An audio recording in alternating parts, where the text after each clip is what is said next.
Hi, this is Sarit Switzer, and welcome to the It Is Taught podcast, a podcast devoted to the teachings of Rabbi Shneur Zalman of Liadi as recorded in his most famous work, the Tanya.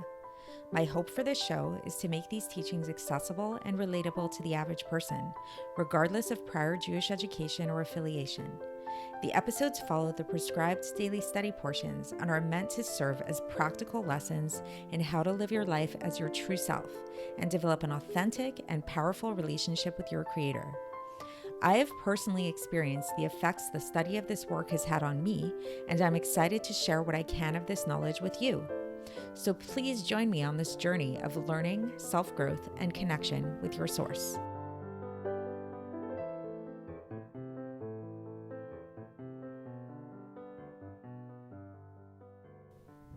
Hi, and welcome to the It Is Taught podcast. This is episode 430 for the 4th of Shevat in a regular year. I recently went to see a show on Broadway called Likkutei, if you've heard of it, and hopefully I'm pronouncing that right. And while I'm not usually a Broadway fan, I actually really enjoyed the show. Perhaps, the subject matter was a little bit closer to home.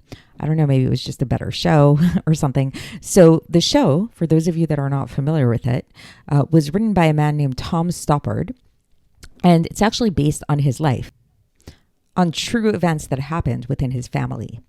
So the story revolves around this very well-to-do Jewish family in Vienna, and it follows them from the turn of the 20th century until 1955. So we really see what happens to them in the build-up to the World Wars and eventually, unfortunately, the Holocaust, and it's actually quite tragic and quite sad.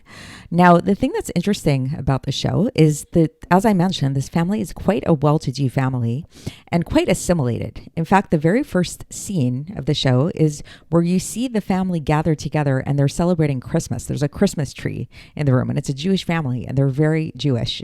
They look very Jewish. They seem very Jewish. There are two people in the family who are not Jewish, because they intermarried, but most of them are Jewish, and they actually, to symbolize sort of this paradoxical nature of what's going on, they have this Christmas tree, but then one of the kids actually puts a Jewish star on top of the Christmas tree.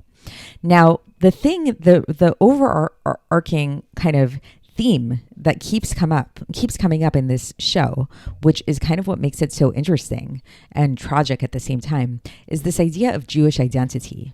So here you have this family that really is, they're very well off. They're very much assimilated into the to European life and everything, and intellectual and all of that. But yet they can't quite shake their Jewish identity. Not just like often much of it, and especially we see later, it has to do with the outside, with the Holocaust and with the Nazis coming and taking them by force. But it's not only coming from the outside, it's within themselves. And perhaps, yes, the outside forces kind of solidify this and strengthen this for them. But there's always this sense of their Jewish identity on some level or another. There isn't a single one of the characters who totally is capable of renouncing their Jewish identity. And what's interesting is that we actually see this phenomenon over and over again throughout the history of our people, and we even see it play out today. So we all have heard about the famous story of the Moranos in Spain who lived in secret as being Jewish. We also know of people who throughout history, even if they weren't religious at all, had absolutely no connection with Judaism in a more overt way. When push came to shove, when it came time to bow down to the cross or get killed, they willingly gave up their lives to do so. Nowadays, we don't, thank God, we don't actually have this type of test that we have to undergo where our lives are in danger for the most part for being Jewish. But nevertheless, we still see this phenomenon at play. We see, in our society nowadays, there are so many Jews who unfortunately are extremely assimilated, totally, nothing to do with Judaism at all or anything. But yet time and time again, we find that if we were to ask them point blank, are you Jewish? The answer is yes. Even the most atheist Jew, even the most assimilated Jew, even the most fried out, quote unquote, Jew will never say that they will never outright say that they are not Jewish. They still feel Jewish. Why? Why is that? It's not logical, actually. And that's what we're going to be learning about today. Where does this come from? Where does this, people call it in Hasidic circles, people say it's the Pinteliyid, so what is this Pinteliyid? What is this that's going on? So we started talking about this Pinteliyid. We started talking about this already in the past couple of episodes, and please go back and listen to those episodes if you haven't had a chance to do so already. But for context, we're in the middle of chapter 19 of Likkutei Amarim, and we've been talking about this idea about how there's the natural innate nature of the Jew is to want to return back to its source. And this is why the soul of a Jew is likened to the flame of a candle that just like flickers upwards and wants to return back to its source in the element of fire. So similarly, the source of a Jewish soul wants to revert back to its source in God. But then we spoke about how this isn't unfortunately manifest in certain people who are like quote unquote Rishaim, who are living in a way that is not in line with their Jewish identity, that's not in line with God, with the Torah. And so for those kind of people, while that part of themselves, while this innate love of God that we spoke about is still there, it's in a state of exile. It's sort of like sleeping is the way that we can think about it.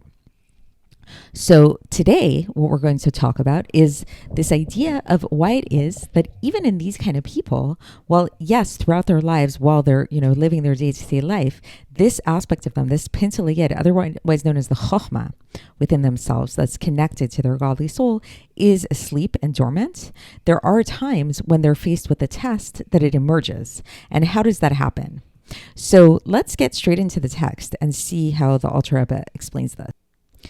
So the Alter Rebbe begins by telling us which part of the Chochma, what aspect of the Chochma, this Pinteliyid part, what aspect of this Chochma that's found in the godly soul goes into exile. And he says that it's only the manifestation, only the spreading forth of this Chochma into the rest of the soul that's in exile.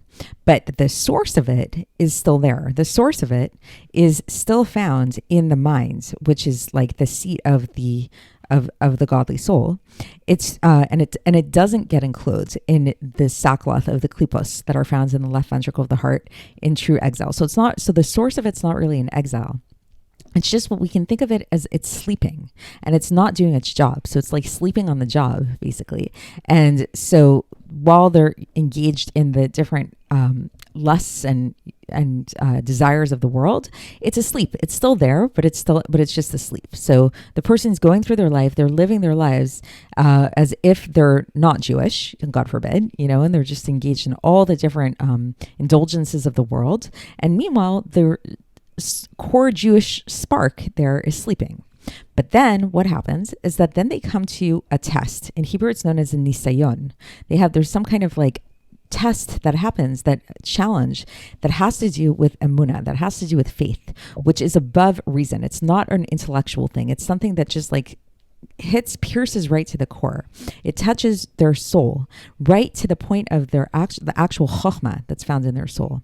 Then this wakes it up, right? So it's like sort of like this thing of like, if a person's sleeping and then there's a really, really loud noise, a loud bang, that's going to wake them up. So when this nisayon happens, when there's kind of this test, this wakes the person up this wakes up the chochma within the person, I should say, from sleep. And then it does its job. It's like, okay, now I'm ready. And the Alter Rebbe brings a verse to a kind of illustrate this. This is from Tehillim chapter 78 verse 65. V'katz ki yashen Hashem. Then the Lord awakened as one out of sleep. So this is an allusion to this awakening of the Chochma, and this gives them the ability to withstand this test of having faith in God. And it's not an intellectual thing. Again, it's not something that's like reasoned or rational. It's like, why should somebody assert that they're Jewish? Why should somebody give up their life? For the sake of their Judaism, for the sake of God, in the Likkutei, why would they put that Jewish star on top of the Christmas tree, even if that could have put their lives in danger, right? Like, it's like they were living, even if they were very assimilated, they were very open about being Jews. And that, no doubt, made them moving targets for the Nazis eventually when it came to that point. So why would they do that? Where was that coming from? So it's because it's not rational. It's not logical. And this irrational, illogical thing, which is this aspect of the Chochma, gives the person the power to overcome the klipos and the desires of the world. Whether it's permissible desires, whether it's forbidden desires that they've become accustomed to, and instead to choose God, and to actually choose God, and even if it means giving up their life, and to give up their lives for the sake of the sanctity of God, and to choose that God is their portion and God is their lot, And even if these Rishaim lived their entire lives really just, being a slave to their heart, as is described in Bereshit Rabbah, that the Rishaim are slaves to their heart, nevertheless, when they encounter this test, that it has to do with believing in one God, which is sourced in the highest heights of sanctity, of holiness, which is, again, as we described yesterday, I believe it was, where we said that Chochma, the Chochma that's found in the godly soul, can really be thought of as being synonymous with the supernal holiness, because it's this idea of self-abnegation, which is the epitome of holiness. So it's like when a person comes to the test that really challenges this aspect of who is the true God? Is there one God? Are there multiple gods? What's going on? Then all of the klipos become nullified at that moment, and it's as if they never existed before God. So all these negative forces become subservient to the truth. As it says in a verse in Yeshayahu chapter 40, verse 17, Kol hagoyim ke'ain nigdo chulei, that all of the other nations were like nothing before him, meaning the other nations are like an allusion to the klipos. And then another verse here, also from Yeshayahu, this is from Tehillim, chapter 92, verse 10, where it says, Kihina ovecha Hashem, kihina ovecha yovedu yitbaldu v'gomer. For all of your enemies, O God, all of your enemies will perish. They will be scattered. So it's like, and then it goes on and it says, Kihimes donag mipnei esh yovedu chulei. As wax melts before fire, so shall the wicked perish. And then it goes on and it says, Harim kedonag namasu, that these hills, meaning the klipos, melted like wax. So it's like just these illustrations that are describing this idea of all of them falling apart, all of these negative forces totally dissolving, like melted wax and scattering, just in the face of this truth, this profound truth of the oneness of God. When the person is encountered with this challenge to this idea of the oneness of God. Because this power of this chochma that's found in the soul is very intense. It's a very, very intense power. So it's always there. So it's like even this person is going around living their lives pretending that they are this really, enlightened person, totally assimilated, one with everybody. In the back of their minds, deep, deep down inside of them, they know what's up and down. They know about God. That every single Jew knows this. Consciously or subconsciously, it's there, which as a side note, it's kind of it's not being addressed so much today, but there's this idea in Chassidus that there's no actual mitzvah to believe in the existence of God. There's mitzvahs having to do with belief in God and what we're supposed to do with that belief, but there's no mitzvah to believe in the existence of God. And one of the explanations for that is because every single Jew does believe in the existence of God, whether they're thinking about it consciously or not, it's there. And these tests bring that out. And this power of this chochma is very strong and it's very intense. And the strength of this is why it has that strength to be able to push aside the sitra achra, this other side, and the klipos, so that they will not even touch the garments of his soul, which again, the garments of the soul are the thought, speech, and action of having to do with the faith in God, in one God. So what the Alter Rebbe is getting at here is that this is an amazing thing, that it's what's really amazing about this internal chochma that we all have, even those Jews that are totally, far from Torah and those kind of things, the power of it is such that it will not just affect a person to become aware of their belief in God in these moments, but it will actually affect their actions. so that they will withstand a test like this and that they will actually give up their lives. So even if, so like an example that's given is like, let's say if a person, God forbid, and this happens throughout history, a Jew was told, bow down to this idol, bow down to this cross or whatever it is. So a Jewish person could have said to themselves in their head, like, you know what, I'm just I'll bow down, but I know what's going on. I believe in the true God. I believe that this is not true, but I'll just do it so I won't get killed. And many Jews we find were not willing to do this. They weren't even willing to like do the action of bowing down to God, even if they didn't actually believe it in their heart. And not only that, they weren't willing to even speak about God. So again, speaking, like let's say, a person, if somebody said to them, like, renounce God, renounce your Judaism. And let's say if like in their heart, they said, you know what, like I'm going to say this, but it's not actually true, and this is something that like, I believe even nowadays, even if you were to go up to a Jewish person nowadays and tell them, very assimilated Jew again, and say to them, like, are you willing to renounce your Judaism? Even for the sake of like just PR, like let's say, this person knew that like getting a job, if they said that they weren't Jewish in order to get that job, like would they be willing to do that, to actively say and verbalize that they're not Jewish, even if they don't, and that there is no God, would they be willing to do that? It's hard to imagine that a Jew would be willing to do that, even if on the inside they know that it's not real. So that's the amazing thing. This power of this Chochma that each of us has the ability to help us not only when push comes to shove, get in tune with our deep faith in God on an internal level, but actually affect our actions so that we'd be willing to give over our lives, our very lives, rather than speak against God, rather than do anything that's against God in that moment.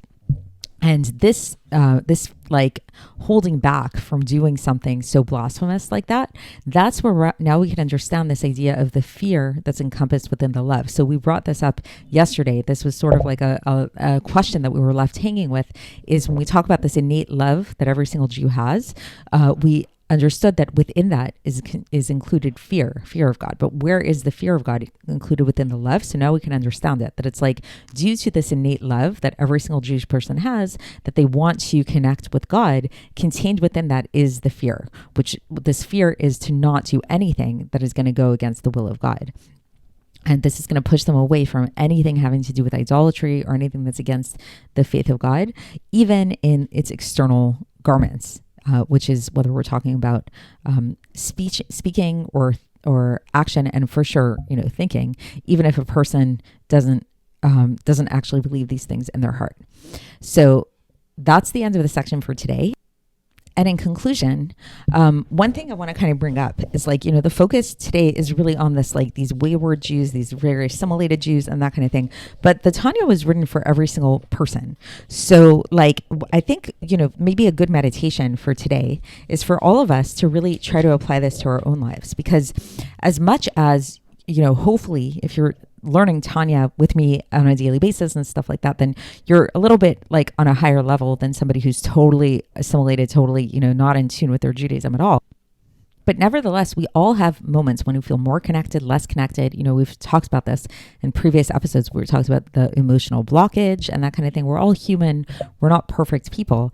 And so I think like the inspiring takeaway from today's episode, which really can apply to everybody, is that we all have this Pintele Yid. We all have this aspect of our innate love, this inner Chochma that connects us with God. And we all have this ability that if push comes to shove, if it was, it's kind of like, how much do you love your parents? How much do you love your kids? Would you be willing to give up your lives for them?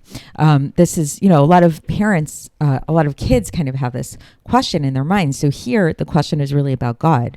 Would you be willing to give up your life for God if you were in that test? And the Alter Rebbe here is telling us here that yes, you would, and we all have this ability within us. We all have this tremendous connection with God on such an innate level. This tremendous innate love of God that we're just born with. That's our inheritance.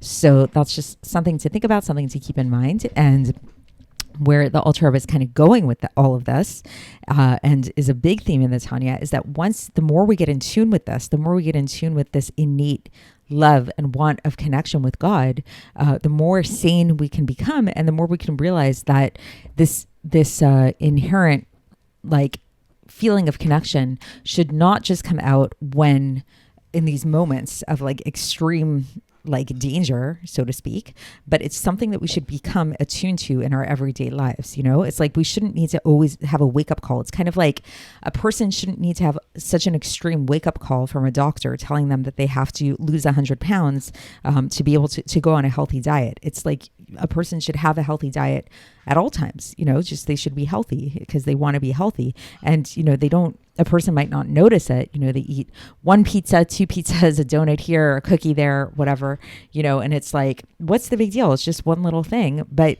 every little thing really does add up. And if you want to be your best self, if you want to have this close connection with God, you know, then this is something that you need to cultivate on a daily basis and not just rely on these crazy intense moments, even though knowing that these crazy intense moments can bring out these things can be useful to know as well.